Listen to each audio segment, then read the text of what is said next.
Alright, today we're going to repair a tire. And this tire, it is leaking from here. This is called the bead area between the tire and the rim. I double checked this whole tire with my handy dandy soapy water. And it appears that the only area where air is leaking significantly is right here.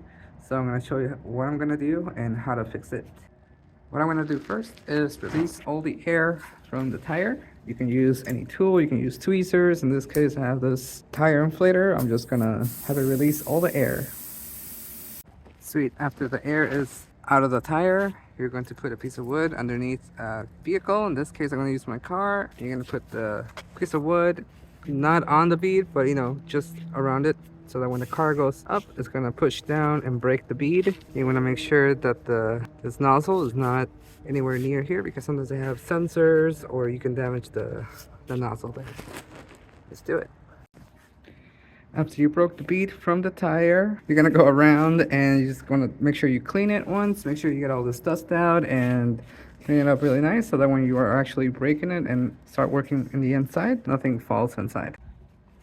Once the bead is broken, you're going to go around the bead with wire brush or sanding pad. And you're essentially just going to clean in between the bead and the tire and get as much as you can. I am using a 80 grit, so we're going to go all around the tire. Next, after the rim has been sanded down right between the bead, you're going to go around and you're going to spread some of this bead sealer all around the bead, just as I did. All around, you want to make sure you push down if you have to, so you can get right in there.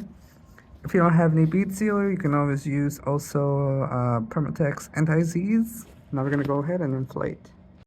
After inflating the tire, no more bubbles coming out from the side of the bead area.